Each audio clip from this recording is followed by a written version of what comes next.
Computer practice set 01 top 30 question. इस class में हम जानेंगे कंप्यूटर प्रैक्टिस सेट 1 अर्थात जो भी आपके कंप्यूटर में ऑब्जेक्टिव टाइप क्वेश्चन पूछे जाते हैं उनका प्रैक्टिस सेट आज आपको कराने जा रहे हैं। ठीक है, ये आपका प्रैक्टिस का पहला सेट है। ठीक है, इसलिए क्लास 01 लिखा गया है। ठीक है, इसमें आपको टॉप 30 क्वेश्चन पूछे जाएंगे। ठीक है, आप देख रहे हैं अपने चैनल संगणक क्लासेज में, आप सभी का स्वागत है दोस्तों। ठीक है, इसमें हम टॉप 30 क्वेश्चन को बारे में जानेंगे। ठीक है, कि टॉप 30 क्वेश्चन कौन कौन से हैं जो कि आपके एग्जामों में पूछे जाएंगे। ठीक है, यदि आप इस चैनल पर पहली बार विजिट किए हैं, कंप्यूटर सीखना चाहते हैं, कंप्यूटर से संबंधित जानकारी को आप जानना चाहते हैं, आप किसी प्रकार का कोर्स सीखना चाहते हैं तो आप इस पे विजिट किए हैं तो सबसे पहले वीडियो को लाइक करिए और इसको अपने दोस्तों में शेयर करिए और सब्सक्राइब अवश्य करिए ताकि आपको पता चल सके कि कौन सा वीडियो आया है। ठीक है, आपको अपनी मातृभाषा हिंदी में इसमें एकदम कंप्यूटर सिखाया जाएगा, वो भी आसान भाषा में, आसान शब्दों में आपको कंप्यूटर सिखाया जाएगा। ठीक है, तो चलिए स्टार्ट करते हैं आज का प्रैक्टिस सेट 01, जिसमें कि आपको 30 क्वेश्चन होंगे जो कि ऑब्जेक्टिव टाइप क्वेश्चन है जो कि आपके एग्जाम में पूछे जाते हैं। कंप्यूटर सभी क्वेश्चन आपके कंप्यूटर से मिलते जुलते हैं। तो आइए स्टार्ट करते हैं और जानते हैं।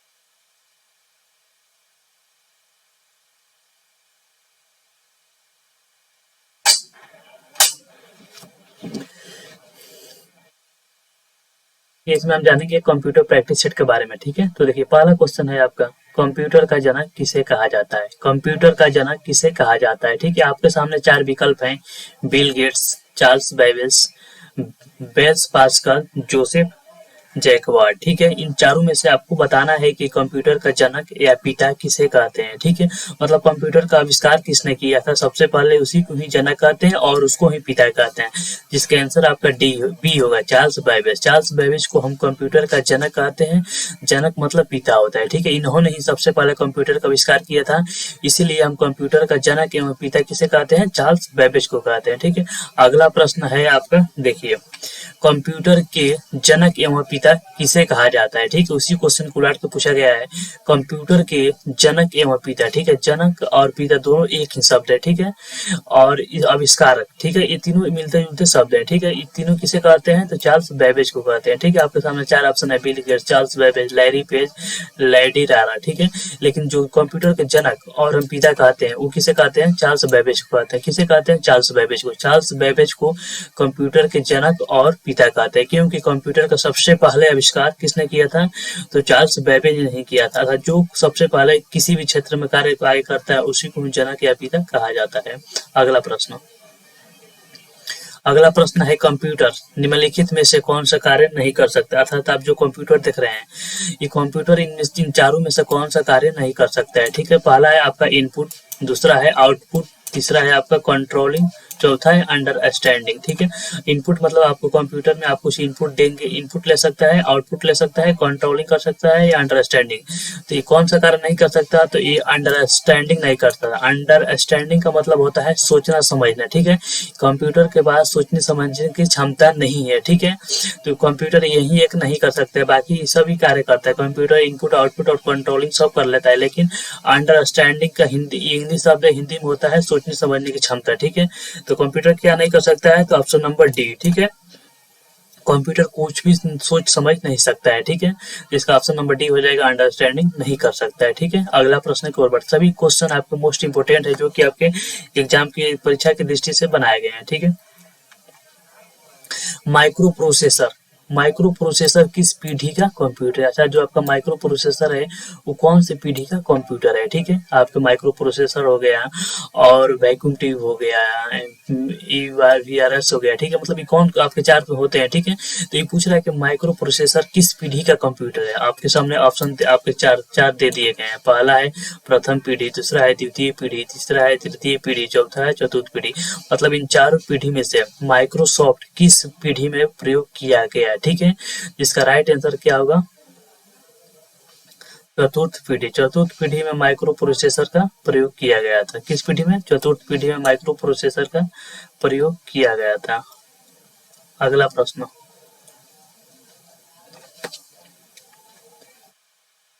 एफ टी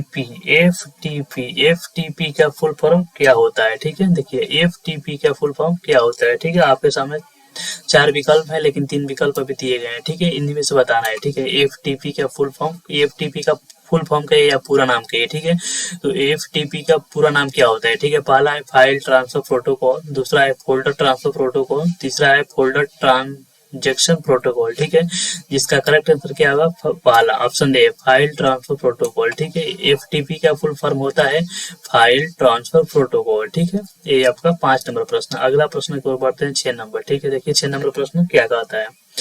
निम्न में से कौन डेटाबेस से संबंधित नहीं है? अर्थात इन जो आपके सामने चार आंसर दिए गए हैं। ठीक है, ये चारों आपके सॉफ्टवेयर हैं। ठीक है, इन चारों सॉफ्टवेयर में से किसका काम डेटाबेस से संबंधित है? डेटाबेस का जो हम डेटा एंट्री करते हैं, वो डेटाबेस का संबंधित किस लिए जाना जाता है? मतलब इन चारों सॉफ्टवेयर में से किसको हम डेटाबेस के नाम से जानते हैं? ठीक है, पहला है एम एस एक्सेल, दूसरा है एम एस वर्ड, तीसरा है एम एस एक्सेल, चौथा है नोटपैड। ठीक है, तो इसका करेक्ट आंसर होगा क्या? एम एस एक्सेस। एम एस एक्सेस को हम डेटाबेस के लिए जानते हैं। ठीक है, वो एक्सेल को भी जानते हैं। एक्सेल में डेटा एंट्री होता है, लेकिन जो अधिकतर जिस नाम से जाना जाता है वो पॉपुलर है आपका एम एस एक्सेस। इसमें डेटाबेस का कार्य किया जाता है। ठीक है, अगले प्रश्न की ओर बढ़ते हैं। ठीक है, प्रश्न नंबर 7, कंप्यूटिंग। कंप्यूटिंग क्या क्या है? ठीक है, कंप्यूटर क्या है? ठीक है, आपको बताना है कंप्यूटर क्या है। ठीक है, इन चारों विकल्प में से बताना है क्या है।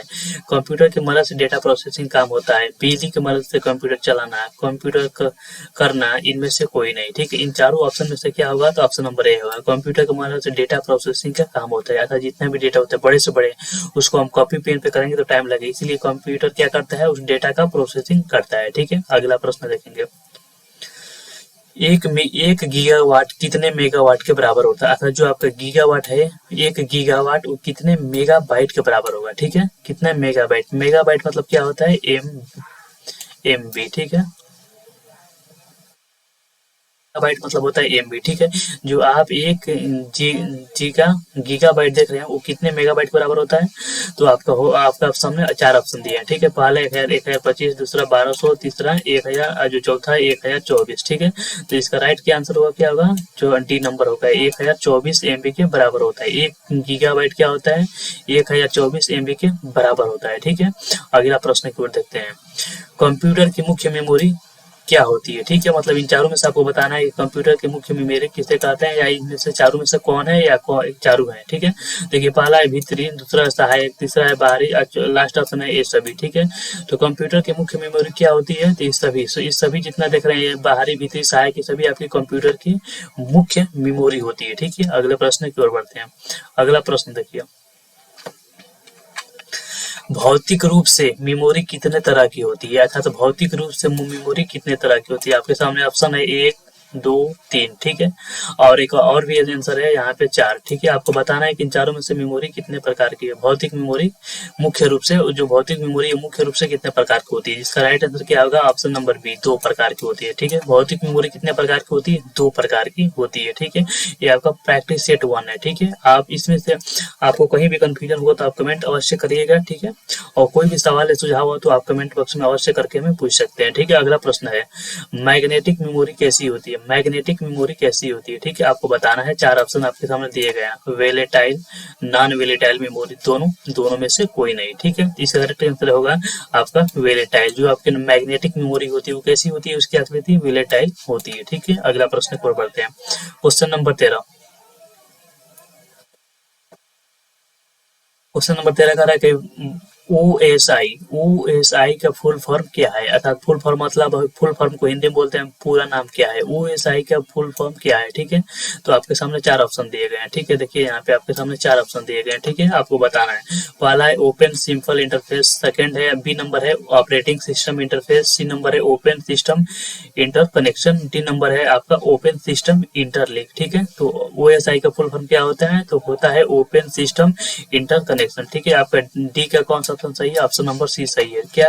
कि ओपन सिस्टम इंटर कनेक्शन। ठीक है, ओएसआई का फुल फॉर्म होता है ओपन सिस्टम इंटर कनेक्शन। ठीक है, अगला प्रश्न की ओर बढ़ते हैं। ठीक है, अगला प्रश्न है आपका, सीडी रोम है, मतलब सीडी, और सीडी का फुल फॉर्म होता है कॉम्पैक्ट डिस्क रोम। रोम का जानते ही है, रीड ओनली मेमोरी। ठीक है, इसका कौन सा मेमोरी है, ठीक है, सीडी मेमोरी क्या है, ठीक है, इसमें बताना है। मतलब इन चारों में से आपको भी बताना है कि सीडी मेमोरी आपकी क्या है, ठीक है, सेमीकंडक्टर मेमोरी है या मेमोरी रजिस्टर है या मैग्नेटिक मेमोरी है या उपयुक्त में से कोई नहीं, ठीक है, मतलब ये दोनों मेमोरी किस में आती है, ठीक है। तो आपके लिए बता दें कि इन तीनों विकल्प यहाँ जितने विकल्प दिए गए हैं इनमें से तीनों में से किसी में नहीं आती है, ठीक है। इसका राइट आंसर होगा ऑप्शन नंबर डी, उपयुक्त में से कोई नहीं, ठीक है। अगला प्रश्न, निम्न में से कौन सोशल मीडिया वेबसाइट नहीं है, ठीक है। आपके सामने 4 ऑप्शन दिए गए हैं, ठीक है, इनमें से आपको बताना है कि कौन सोशल मीडिया वेबसाइट नहीं है, ठीक है। आपके सामने देखिए, A Facebook, B Google plus, C Orkut, D Gmail, ठीक है। इनमें से कौन जो सोशल मीडिया जिसपे हम अपना वीडियो भेजते हैं, व्हाट्सएप वीडियो पिक्चर इमेज कुछ भी शेयर करते हैं उसको लोग लाइक करते हैं, तो इसमें से कौन सा नहीं है, ठीक है। तो देखिए, फेसबुक पे हम फोटो डालते हैं, पोस्ट करते हैं, आपका सोशल मीडिया है। गूगल प्लस आपका सोशल मीडिया, आरकुट आपका सोशल मीडिया है, लेकिन जीमेल आपका सोशल मीडिया वेबसाइट नहीं है, ठीक है। इसका राइट आंसर क्या होगा, ऑप्शन नंबर डी, जीमेल, ठीक है। अगला प्रश्न की ओर बढ़ते हैं। विद्युत डिजिटल कंप्यूटर किस सिद्धांत पे कार्य करता है, ठीक है। डिजिटल कंप्यूटर किस सिद्धांत के आधार पे कार्य करता है, ठीक है। आपके सामने ऑप्शन 4 है। पहला है मापन, दूसरा है गणना, तीसरा है विद्युत, जो चौथा है वो है लॉजिकल, ठीक है। इनमें से बताना है किस सिद्धांत पे कार्य करता है, ठीक है। जिसका राइट आंसर क्या होगा, बी गणना। जो हमारा डिजिटल कंप्यूटर है वो गणना के सिद्धांत पे क्या करता है, कार्य को करता है, ठीक है। अगला प्रश्न को जानेंगे, ठीक है। आपके टोटल 30 क्वेश्चन है। तो देखिए क्वेश्चन नंबर 16 है, ठीक है। भारत द्वारा निर्मित सुपर कंप्यूटर है, अर्थात इन चारों में से किस कंप्यूटर को की भारत ने बनाया था, अर्थात भारत में कौन से कंप्यूटर को बनाया गया था। पहला है T3 है, सेकेंड है NR3, जो सी नंबर है वो है परम 10,000, डी है JD8, ठीक है। तो इसका राइट आंसर होगा परम 10,000। परम 10,000 को भारत ने बनाया था। ये गर्व की बात है, भारत में रहते हैं तो एक लाइक बनता है इसी बात पर, और एक कमेंट भी बनता है कि आप किस देश के हैं। भारत के हैं तो जरूर कमेंट करिए और लाइक करिए, ठीक है। तो जो भारत बनाया था सुपर कंप्यूटर बनाया था, ठीक है। अगले प्रश्न को बढ़ते हैं। FTP का पूरा नाम क्या है, ठीक है। FTP का पूरा नाम कहिए या फुल फॉर्म भी बोल सकते हैं, ठीक है, कि FTP का फुल फॉर्म क्या है, ठीक है। देखिए, पहला है file transfer protocol, B number है folder transfer protocol, C number है folder transaction protocol, D number है फाइल ट्रांजेक्शन प्रोटोकॉल। इसका राइट आंसर क्या होगा, ऑप्शन नंबर ए होगा, ठीक। क्या, file transfer protocol, file transfer protocol FTP का फुल फॉर्म कहिए या पूरा नाम कहिए, आपका ऑप्शन नंबर ए है, ठीक है। अगला प्रश्न की ओर बढ़ते हैं। अगला प्रश्न है आपके, कंप्यूटर प्रोसेस द्वारा इंफॉर्मेशन में परिवर्तित करता है। कंप्यूटर प्रोसेस द्वारा इंफॉर्मेशन में परिवर्तित करता है, क्या परिवर्तित करता है, ठीक है। आपके सामने 4 ऑप्शन दिए गए हैं। पहला इनपुट, दूसरा नंबर, तीसरा डाटा, चौथा प्रोसेसर, ठीक है। मतलब कंप्यूटर जो प्रोसेसिंग करता है इंफॉर्मेशन में वो क्या प्रोसेस करता है, ठीक है। तो देखिए, इनपुट, नंबर, डेटा है या प्रोसेसर, तो हम क्या कहेंगे, डेटा। डेटा को क्या करता है कंप्यूटर, उसको प्रोसेस करता है, ठीक है, इन्फॉर्मेशन में परिवर्तित करता है। उस प्रोसेस को करके इन्फॉर्मेशन में परिवर्तित करता है, वो क्या है, डेटा। तो आपका आंसर राइट क्या हो जाएगा, ऑप्शन नंबर सी, डेटा। अगला प्रश्न की ओर बढ़ते हैं। निम्न में से कौन सा इंटरनेट एक्सप्लोरर नहीं है, क्या, इंटरनेट एक्सप्लोरर नहीं है, ठीक है। आपके सामने 4 विकल्प दिए गए, इन 4 में से बताना है कि कौन सा इंटरनेट एक्सप्लोरर नहीं है, ठीक है, मतलब सर्च इंजन नहीं है, ठीक है।